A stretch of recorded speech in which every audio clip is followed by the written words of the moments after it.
Side quest story number 3. So in my other videos I explained my awakening process, but my spiritual recovery actually didn't start until 2023, and that's when I really got to process everything that's happened. And although I answered the call, there were still things I needed to acknowledge when it came to my gifts, talents, and skills, but also the subconscious behavior. And something that led me to it was, as a newbie reader, I was getting a lot of trauma bond type of readings where they had very similar wounding stories. My spiritual recovery process didn't start until spring of 2023.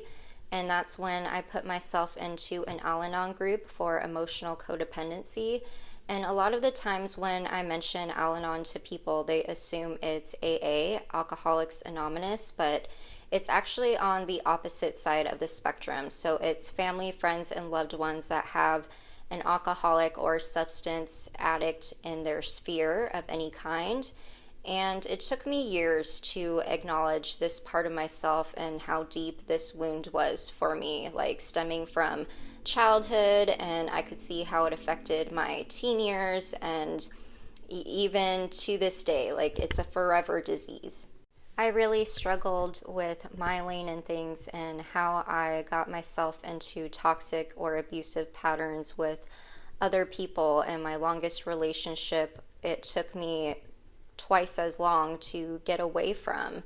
And I assumed that I would feel different once my divorce process was over, but it wasn't necessarily true. My nervous system was just, I don't know how to explain it other than I was constantly in fight, flight, or freeze mode, and everywhere that I turned. It was a very triggering time for me, and honestly, looking back, quite embarrassing, because I was not fully in my body. I was just recognizing things that, I felt in my gut for years, but was unwilling to change anything or acknowledge.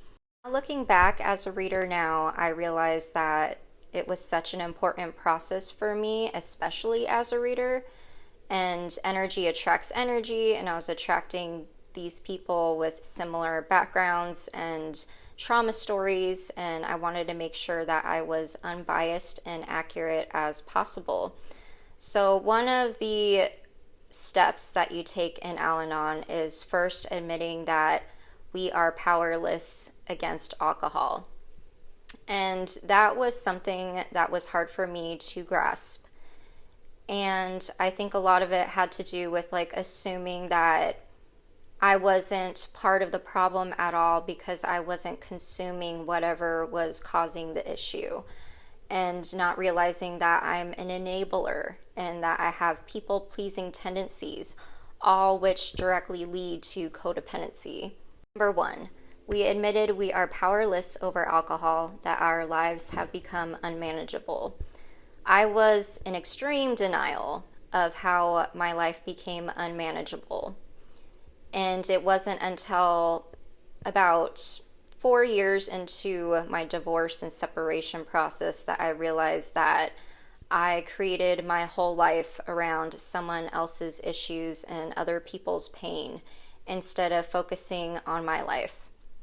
And from there, the universe kind of ended up manifesting a purging process on my behalf while I recovered, and for that I am extremely grateful. I honestly don't know where I would have been without that group, and it was actually my tarot mentor Miriam that started online Zoom meetups, and the people in there were just so loving. And so during my spiritual recovery process and doing these Al-Anon meetups, I was still living with a family member that was struggling with alcohol at the time, as well as modifying my parenting plan to gain full custody of my youngest son. And without those meetup groups, I don't think I would be sane, which leads me to number 2 of the Al-Anon step. Came to believe that a power greater than ourselves could restore us to sanity.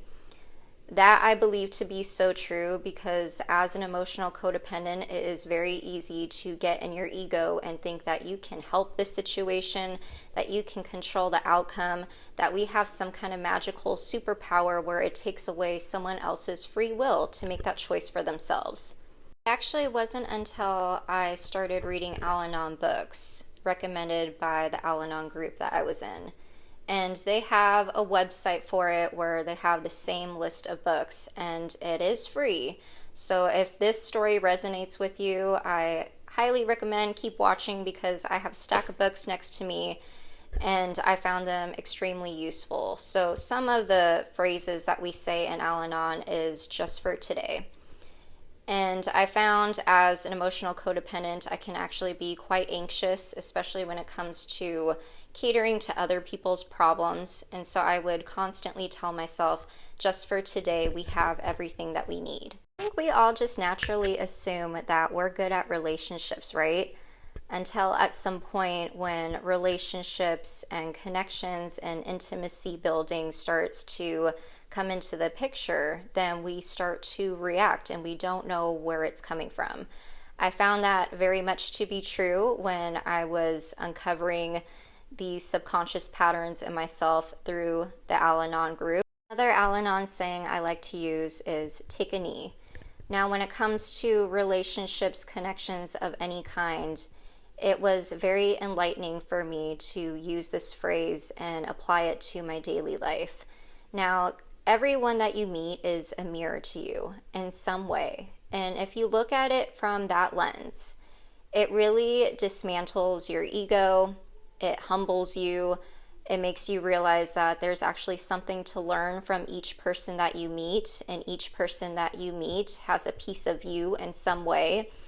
And it leaked into every area of my life. And once I learned these steps, it was hard to unsee it. Get into books because I got a whole stack here, but the first one at the top of the list is this one. This is the book that I recommend every person that has a similar background or story as me, and if my story resonates with you, then this book probably will too. So in this book are a bunch of stories that are shared during Al-Anon meetups, and they put all those stories into one book. I would say it's very similar to going to a physical meetup or a Zoom meetup if you prefer online. So if you're uncomfortable in those kind of group settings, definitely recommend getting this book because you can get just as much out of it. So second book that is also on the Al-Anon website book list is The Courage to Change. If you like books that are more like a story, interactive, where it's sharing personal conversations, this would be the book for you. And I think it is well written to where you have more of understanding, acceptance, and empathy when it comes to this subject. Now, the second book is As We Understood. This book will help you with the basics of Al-Anon, step by step, certain phrases that we use, our beliefs and traditions, and how to move forward in your spiritual awakening process. This next book is not on the Al-Anon website book list, but I still recommend it if you are curious about emotional codependency or just how your trauma might be leaking into other areas of your life. It's called What Happened to You? Conversations on Trauma, Resilience, and Healing. This was also on the Oprah book list, and I know I've mentioned this book before, and I have a bunch of friends and family members that have read it, but this book is great when you're processing and trying to connect the dots on how your emotions are linked to your trauma and the memories that come with it and how that affects your daily life, or if you even notice it. So gaining the self-awareness, I think, is an important step with Al-Anon, and honoring and acknowledging our trauma and not just suppressing it and just continuing on with our life. Now, this next book is also not on the list, but I read it during my spiritual recovery process and I found it to be very useful for me. It's called The Four Agreements. I'm sure some of you guys have heard it. The author also has a whole series. I think there's also a fifth agreement, but this one I found that it helped with the basics. It didn't overcomplicate things. And when you're trying to heal your nervous system, it's really about going back to the basics. And something that I learned about myself while taking the first step in Al-Anon and admitting that my life had become unmanageable. One of those was time management and acknowledging my people-pleasing tendencies and how much I was spreading myself too thin with my time trying to solve other people's issues, problems, or having them trauma dump on you, all kinds of things. And I found that going back to just the 4 is all you really need.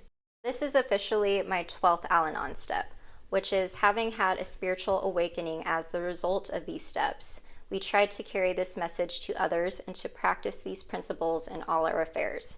And it is most definitely a daily effort for me. I didn't realize how much it was affecting my friendships and my connections, family life, the things that I was choosing for work and career, and my self-worth and my self-esteem, and how it leaked into my daily habits and rituals and what I was subconsciously choosing for myself in every single area of my life. You name it, it was happening to me. So I hope that you got to take something away from my story. And I think with a time where addiction is at an all-time high, that this is an important conversation and a little seed to plant into people's heads to kind of look at the bigger picture of things. I couldn't think of an ending, you guys. I got burnt out. Whatever. Just let me be. But if you guys are on Instagram, go ahead and find me there. I also collab with other readers over there, as well as hold giveaways, go live, as well as TikTok. Who knows what's going on with TikTok, but we're just there for the vibes, I guess. What else? I offer personal readings if you need one.